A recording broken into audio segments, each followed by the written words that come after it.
Assalomu alaykum, hurmatli o'quvchilar. Bugungi video darsimizga xush kelibsiz.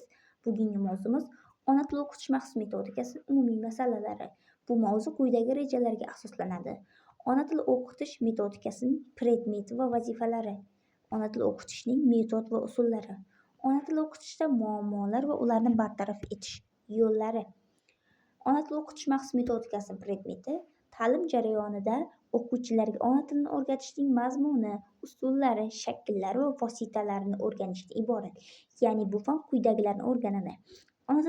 Ona tili darslarining mazmunini, o'qitish metodlarini, o'qitish shakllarini, ta'lim vositalarini, o'quvchilarning nutqini rivojlantirish jarayoni, shuningdek, metodika o'quvchilarning til bilimlarini egallashi, nutqiy ko'nikma va malakalarni shakllantirish jarayonini ham o'rganadi.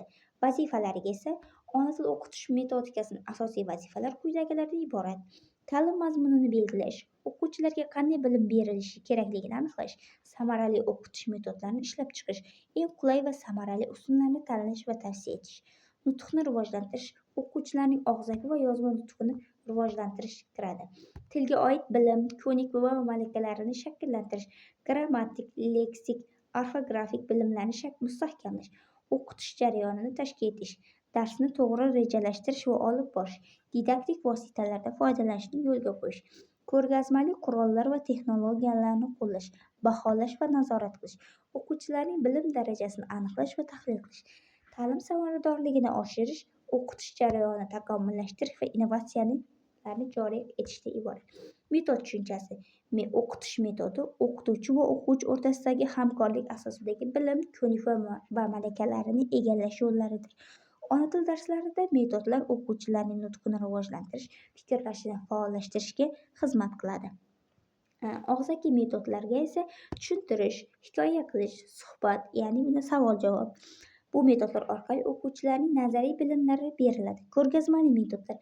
Bunda rasmlar, jadvallar, sxemalar, multimediali vositalar o'quvchilarning tasavvurini kengaytiradi va mavzuni osonlashtiradi.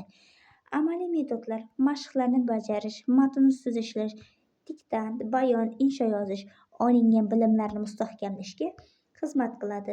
Zamonaviy metodlar, interfaol metodlar, aqliy hujum, klasterlar o'quvchilarni faol fikrlashga undaydi.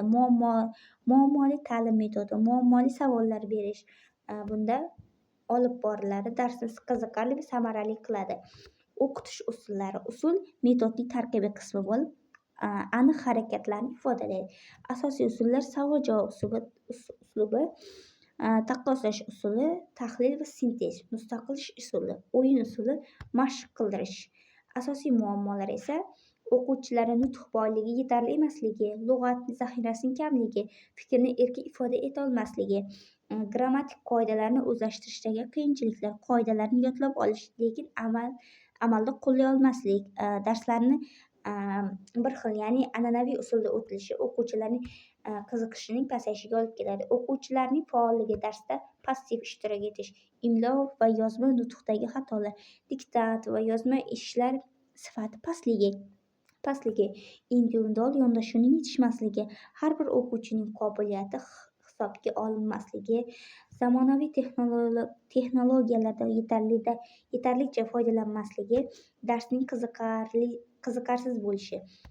Muammolarni bartaraf etish yo'llari, nutqni rivojlantirishga e'tibor qaratish, ko'proq suhbat, hikoya, bahs-munozaralar tashkil etish, kitob o'qishda rag'batlantirishlar, grammatikani amaliyot bilan qo'llash, qoidalarni misollar orqali tushuntirish, mashqlarni ko'paytirish, zamonaviy pedagogik metodlardan foydalanish, interfaol usullardan, aqliy hujum, klasterlardan foydalanish ma'qul hisoblanadi. O'quvchilar faolligini oshirish, guruhli va juftlikda ishlash, mustaqil topshiriqlar berish, yozma nutqini rivojlantirish, diktant, bayon, insho mashqlarini muntazam o'tkazib turish, xatolar ustida ishlash, individual yondashuvni tahlil qilish, kuchli va sust o'quvchilar va alohida ishlash, differensial topshiriqlarni bajarish kiradi. Bugungi mavzum shulardan iborat edi. E'tiboringiz uchun tashakkur.